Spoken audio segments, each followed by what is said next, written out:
Dear viewers, welcome to our program today. Our guest today is a rising academician and political scientist from Turkey, Dr. Alihan Limoncuoglu. Our topic is Gulenist movement's involvement in the failed coup attempt in Turkey. The attempted coup happened in July 15, 2016. The reverberations still continue to this day, and they will go on for a long time until many questions are answered, coup remnants are cleared, and closure is reached. These issues are not limited to Turkey. These extend even more so to the US also. During the coup attempt, over 300 people were killed and more than 2,100 injured. Many government buildings, including the Turkish parliament and the presidential palace, were bombed from the air. This was an extremely traumatic event for all Turks in Turkey and Turks living outside of Turkey. Our speaker today, Dr. Alihan Limoncuoglu, was born in Istanbul, graduated from Bilgi University with honors with a degree in political science. He completed his master's in Essex University in England on ideology and discourse analysis, and his PhD in ethnopolitics with his thesis titled The Evolution of Turkish Nationalism Between 1904 and 1980. Since 2016, he has been teaching at various universities in Istanbul. He is a frequent guest on Turkish TV and other media outlets. We thank Dr. Limoncuoglu for accepting to be our guest today. I also want to thank our very able TASCTV tech team supporting this program from Istanbul, Ankara, Izmir, Tekirdağ, and New Jersey, a truly global network. The podium is yours, Dr. Alihan Bey. Thank you for your kind words. I am glad to be here. Thanks for having me. Well, I'm smiling right now to the introduction, but however, the event that we are going to discuss today was an horrendous event, and basically I want to start by my account of what happened, basically, then go into the details.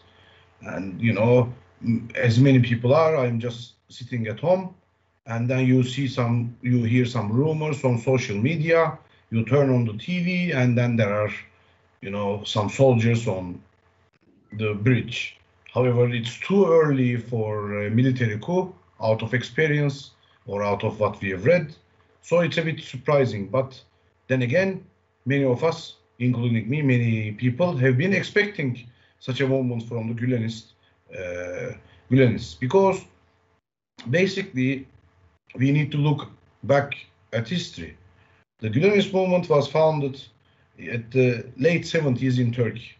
However, it started to grow in power and grow in numbers after the military coup, and especially starting from the late 90s and early 2000s.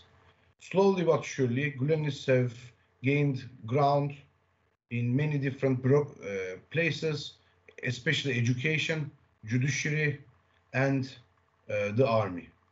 Now I know that the understanding of what happened on July the 15th in US is much different from what we think in Turkey is.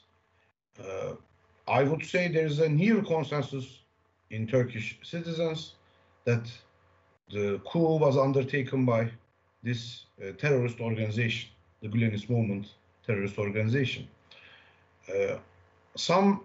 I see that unfortunately the Turkish state and the Turkish government did not have a very, very successful attempt or did not reach a successful result in expressing who was really responsible. I know that from my friends or my colleagues who work in other universities abroad, especially in the US and in Canada, that for some reason which I fail to grasp, many people think that this was done by President Erdogan. However, this is not true. I mean, even if you ask people who are not really supporting the president, there is a near consensus, just like what I said, amongst the people in Turkey, that the coup was basically headed by the Gulenist movement. I mean, this movement was very active in judiciary, the armed forces, and academia as well. And there has been basically a struggle starting 2.5 years prior to the coup. And there have been talk, I have sat on tables that where the possibility of a Gulenist coup attempt was discussed with bureaucrats or other academicians or other people, just regular people who are interested in politics. I mean, this was not an unfathomable event. We see that some of us, like I did, because I turned on the TV, and the moment I saw the people who are the soldiers who are on the bridge, I realized, I turned to my friend who was with me at the time, and I said, "Get ready, the Gulenists are conducting a military coup." I mean, some people were surprised, some people did not understand where the coup came from. However, we now know, and I knew at the time as well, that this is headed by the Gulenists. Obviously, there were some other elements in the army who were hesitant because they didn't understand what was going on, or there were some elements in the army who wanted to get their own, so they joined the coup attempt. However, there is not a single shade of doubt that this was headed by the Gulenist movement. The problem that we see from especially the US, but to most of Western world, that somehow they seem not convinced. However, I know that in US there is a strong judiciary tradition.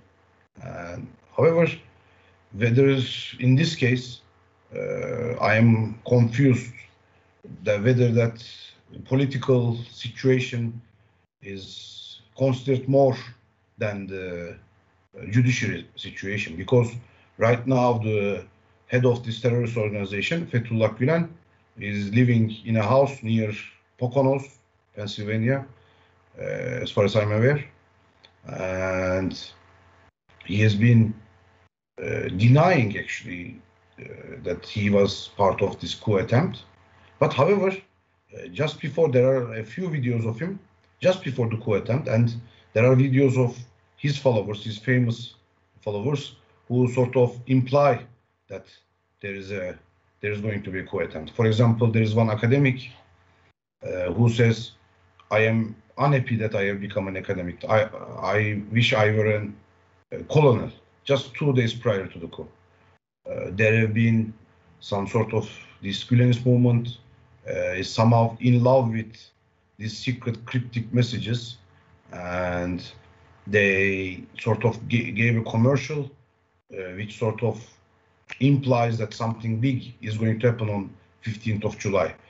And also, obviously, this, unfortunately, also this hurt the image of US in Turkey as well. Now, right now, when we look at the world globally, we see China rising and Russia hand in hand with China rising as well. And this coup attempt sort of is viewed by many in Turkey as an American-backed coup. And therefore, the image of US is probably the worst in history in Turkey right now, which sort of saddens me as well, because Turkish-American relations have been very fruitful for both sides for years, especially during the Cold War. But right now, I think the image of America or Americans in Turkey is at an all-time low.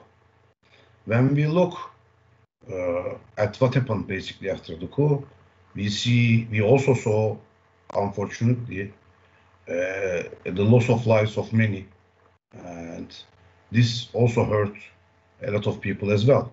And the main problem is this. Let me put it in a very simple terms.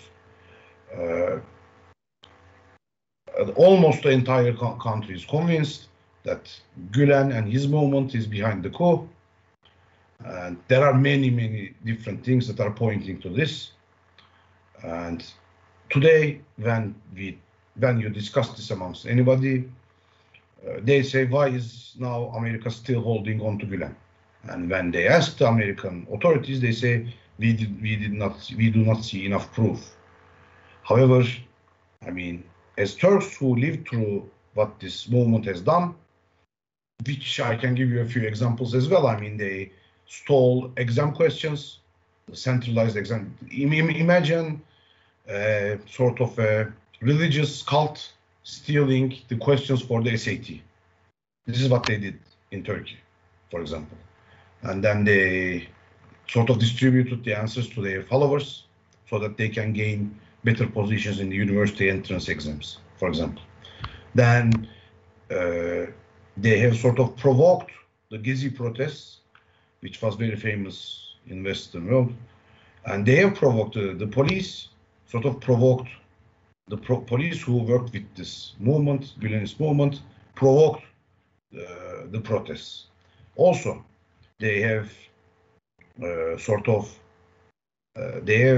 for example, they were even involved with people with football, for example. Fenerbahçe, the biggest team in Turkey, was attacked by the Gulenist movement because while the other two big clubs somehow had, I guess, deals or whatever with the Gülenists, Fenerbahçe and Fenerbahçe's president Aziz Yıldırım refused to bow down to the demands of the Gülenists. So, with a sort of a fake match-fixing scandal, sort of, court, the president of the Fenerbahçe Football Club was jailed for a year. But then, obviously, we found out that evidence collecting was illegal, there were planted evidence, etc., etc. The same thing happened with a few so-called coup attempt trials as well. One was named Ergenekon and the other one was named Sledgehammer in Turkish Balyoz. And supposedly there were some military personnel who were getting ready to conduct a military coup. However, obviously, most of the evidence was planted. And now we understand that this was done in order to expel a lot of people from the army. So the personnel who was more sort of had a more favorable outlook towards the Gulenist movement could replace these people, and so that they can get a better sort of hold in the army. And obviously, their organizational structure was perfect. They could act like anybody, you know. They had very good undercover stories. Like, for example, this is actually, I mean, to name it correctly, this is a cult. And this cult is basically based on the personality of Fethullah Gülen, and Fethullah Gülen acting like an intermediary between the followers and God. And obviously, this has caused a lot of problems for Turkey. So, I mean, the coup happened because this organization, which was sort of this terrorist organization, had actually basically had no rules, no morals, nothing. They could act as if they were nationalists, they could act as if they were secularists, they could act as if they were Kemalists, they could act as if they were social democrats, they could pretend to be whatever they wanted, whoever they wanted, to reach their goal. So at the end, what we saw was basically an immersive terrorist network that has sort of infiltrated almost everywhere, every organization, every fiber of society. I mean, this is like a dystopia come true for me, for example, and for a lot of people, because you could know who sort of belonged to this organization. You could not sort of understand who belonged to this organization. I mean, you could be friends with somebody for 10 years or 15 years, and then you would not have noticed this because he would have acted just like you are, and then you would find out that he belonged to this organization. And how we find out, also this is important. This is important to distinguish. There was a sort of a phone app called Bylock, and this is how the people who sort of were running the organization sort of had their networking. This was a specific application that was created in Lithuania, and this is how sort of people contacted each other. And also, I mean, this was one of the there was a big sort of obviously backlash by the state against the members of this organization, and this was one of the biggest criteria for determining if an individual was a member of this organization or not. Obviously, this process of eliminating the members of this terrorist organization from the state's ranks is still ongoing. Unfortunately, because this has been active for so long and also very crowded as well, this is taking a little while, and I have also urged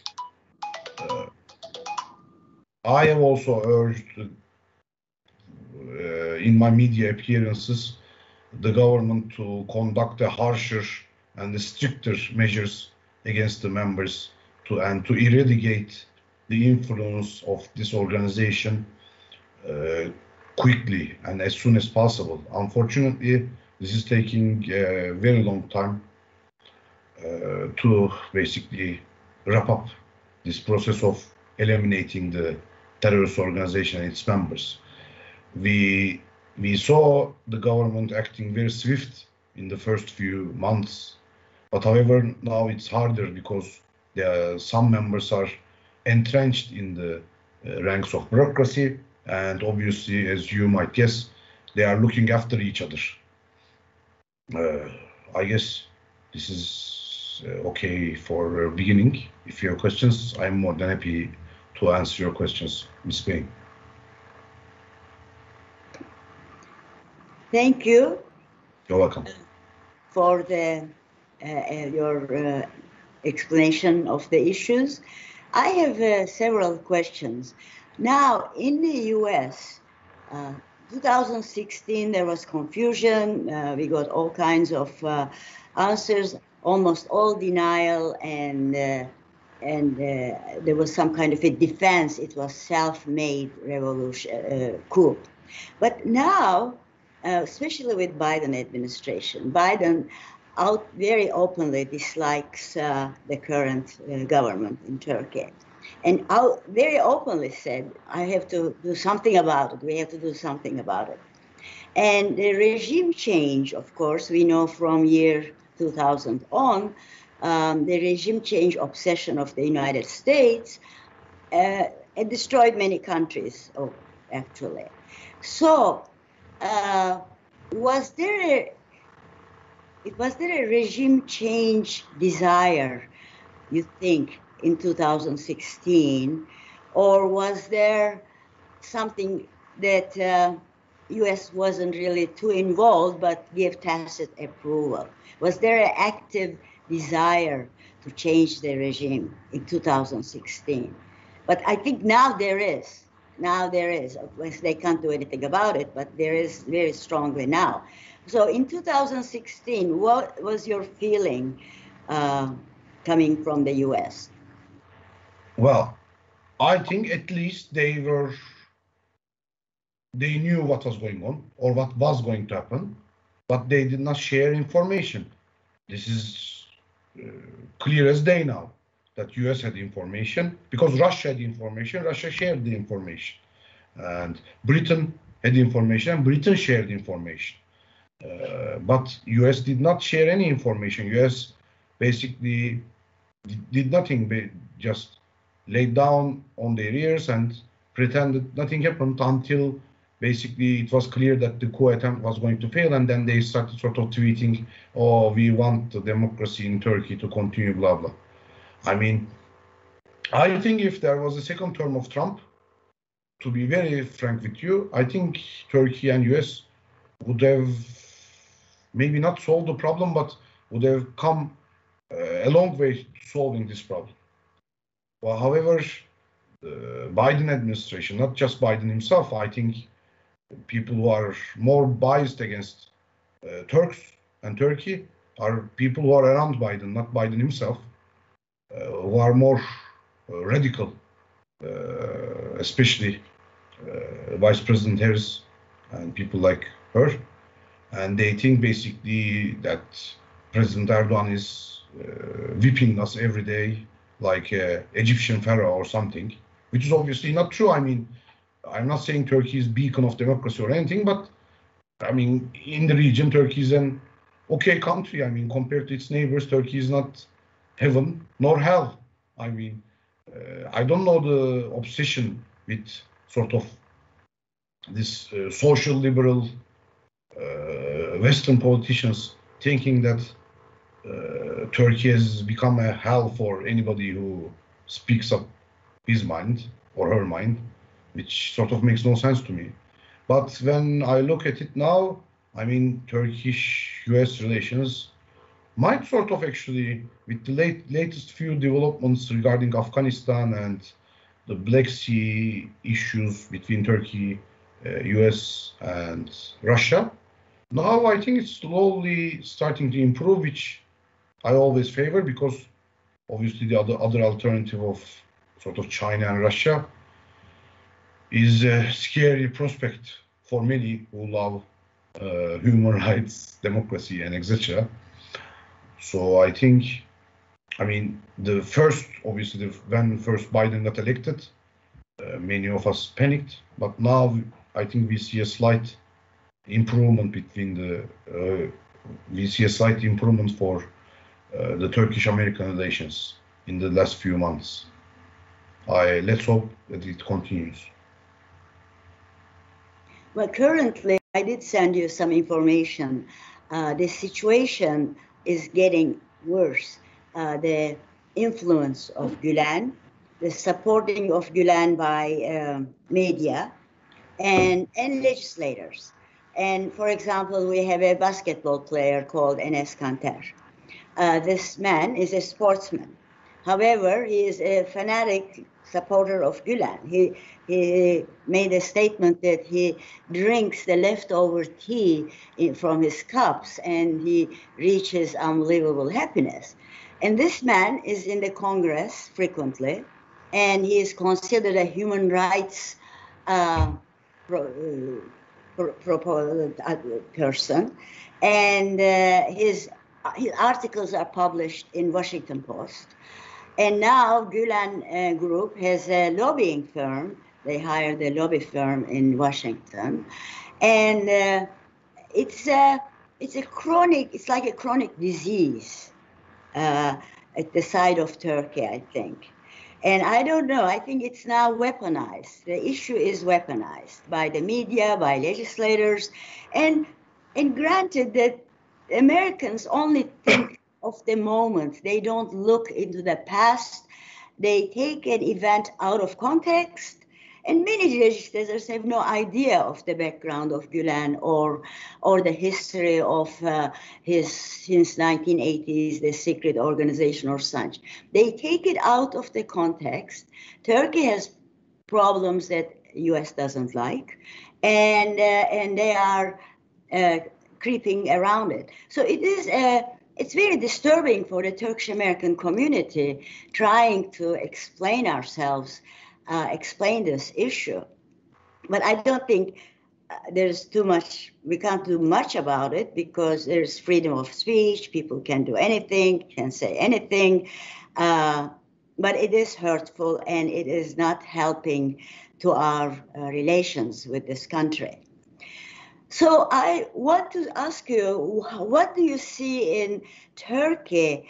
How is it going that the supporters will be eliminated, the ideas will be replaced by another system of ideas? Are we making improvement in reducing the effect of this terror organization now in Turkey? I mean, clearly, yes. This is an easy question. I mean, the government, the state, has been fighting against this terrorist organization. However, as I said earlier, it's taking too much time. I mean, personally, and from a security studies perspective, I think it should be more harsher and stricter without any sort of remorse. Because, I mean, these people played with people's youths. I mean, because people who were deserving could not get into the university they deserve to get in. People, I don't know, people got sort of, I mean, they used all sorts of dirty tactics. I mean, especially, for example, they used women to sort of blackmail people into doing what they want. I mean, I don't want to name names, but a president of a university was filmed with having sort of relations with two women, and then he was blackmailed into doing whatever this sort of organization did, for example. And he had no sort of connection to this organization. However, he was blackmailed into sort of serving the organization. They use all sorts of varying different sort of methods to get what they want. I mean, the ENES KANTER story itself is quite sort of comical. When ENES KANTER first moved to US, he was a party boy, having pictures with Playboy beauties and stuff like that. Then he had some sort of financial problems or whatever, and then his sort of family was already tied to the Gulenist movement somehow, and then he sort of became a follower of Gulen as well. So then he sort of becomes this human rights activist. And come on, I mean, we know ENES, everybody knows ENES. I have met him when he was a youngster. I mean, I have met him as well. He was playing for the team I support when he was like 17 or something. I mean, he's not that clever. You know what you know what I'm saying. I mean, they are just basically, he's becoming a vegan one day, and then the other day he's dating this, I don't know, this mega rich girl, and then the other day he's praying, the other day he's fasting like a proper Muslim, and then the other day this or that. I mean, he's just become a poster boy for the Gulenist movement. And now, I mean, he's near the end of his career in NBA. He has a few years left. Then after that, I think they are going to come up with somebody else. And I don't know. I don't know what's next. I mean, it could be a, I don't know, baseball player, whatever. But then they are going to find somebody else as a poster boy as well. And obviously, this is hurting the relations. And now I think that it's the state, especially the foreign ministry's job, Turkish foreign ministry's job, to fight these allegations. I mean, the truth is on Turkey's side. But however, in many cases, we have unfortunately failed in diplomacy. The same with the so-called genocide issue as well. I mean, we stand on the right side of history in many things, but we have had hard time convincing the Western public on our right stance. And I mean, I have many friends, for example, who really hate President Erdogan, and even those people do not sort of contest the idea that Gulenist movement was spearheading this military coup attempt. I mean, in Turkey, this is what people need to understand. In Turkey, whether if you love President Erdogan or whether you hate President Erdogan, there is a very big consensus that Gulenist movement did this coup, because every evidence points to this. There's an American saying, if it's not American, correct me please, if it looks like a duck, if it walks like a duck, if it quacks like a duck, it's a duck.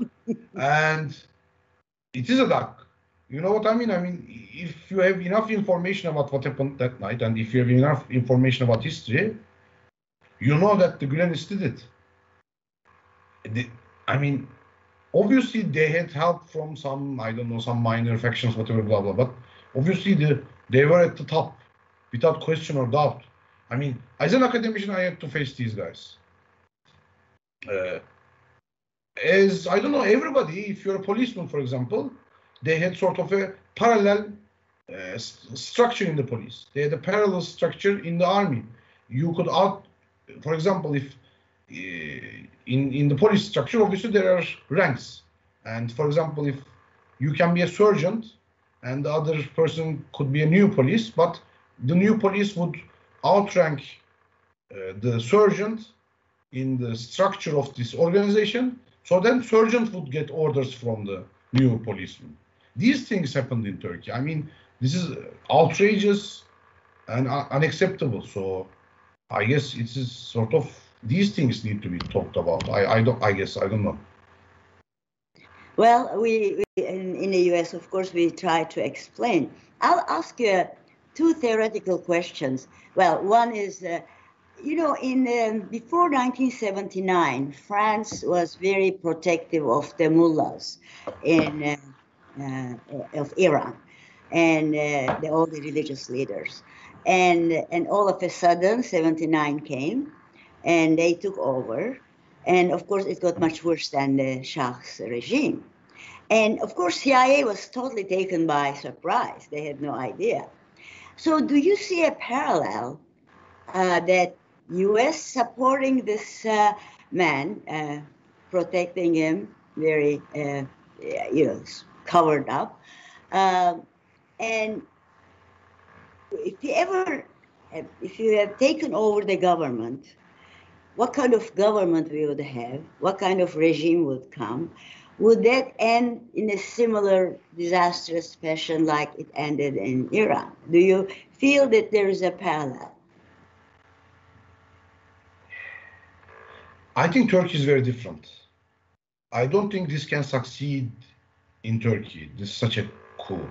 I mean, it has parallels, obviously, but the end result would be different. I mean, Turkey was founded as a nation state in the early 1920s, let's say 1923, for argument's sake, and Turkey has become a nation state. And unlike Iran, Turkey has a relatively homogeneous society, much more so than most of its neighbors. Turkey is a highly nationalistic country, and Turkish nationalism is the glue that holds Turkish people together. And as a result, I think such a coup would fail. However, if there was such a coup happening, I think it would be no different than France holding the Ayatollahs and those guys, basically, those mullahs in their country. And if such thing happened, I mean, this is the problem. This is what I think the Americans sort of fail to understand. Any sort of political Islamism is going to backfire on US. There is no political Islamism that likes US. They think they have some sort of a model in Saudi Arabia where US is very well liked. I mean, only the royal family of Saudi Arabia likes US. If you pump Islamism into any country, it's going to backfire on US, because if you talk about Islamism or pan-Islamism or whatever you want to call it, basically one of the first questions that arise is the situation of Palestine. And every Islamist obviously blames US for the presence of Israel in Palestine. So this is what US sort of fails to understand. They sort of, I guess, some clique in CIA or whatever, try to formulate a light political Islam where US is not seen as the enemy. This is sort of ontologically impossible to have an Islamism that likes US. Even in Saudi Arabia, that's not Islamism. It's just monarchy that uses Islam. This is what US officials, at least some of US officials, sort of fail to see. Well, anyway, so this is still an ongoing issue between the two countries, but I think Turkey is making progress to eliminate this threat. We have lots of threats down in our borders and such, and plus the internal threat. So we need to, there's no immediate solution to the problem, and it needs to be handled chronically. When I came to US in 1960, there were scholars who were promoting the mild Islam. Paul Henze was one of them, and we used to invite him to lectures, and it made very good sense. You know, U.S. realized Islam is coming, and it needs to be approached in a rational way, and promote a milder form of Islam. But underneath, of course, we realized there was a great effort to destabilize the Central Asian countries which were under Russia. So there was a two-pronged approach. And of course, this got stronger and stronger, and in a sense ended with the FETÖ group. Anyway, thank you so much. It's very good to listen to you, and these statements coming from a person, you know, much better informed. What's happening in Turkey today is encouraging. And do you have any statements any final statements to make? With this mild Islamism, whatever it's called, I think people need to understand. This is the Middle East. People don't go halfway. People go all the way in everything. This is what I think the policymakers in US need to understand. And thank you for having me. I had a great time. Thank you for your kind hospitality as well. Well, thank you. We'll probably have you again to speak on Cyprus and other issues. Of course. And it's important we do this in English because it needs to reach the American audience. The Turks know their issues quite well. Thank you very much again. Thank you for having me. Have a nice day. Happy Bayram to you. Eid Mubarak. Thank you.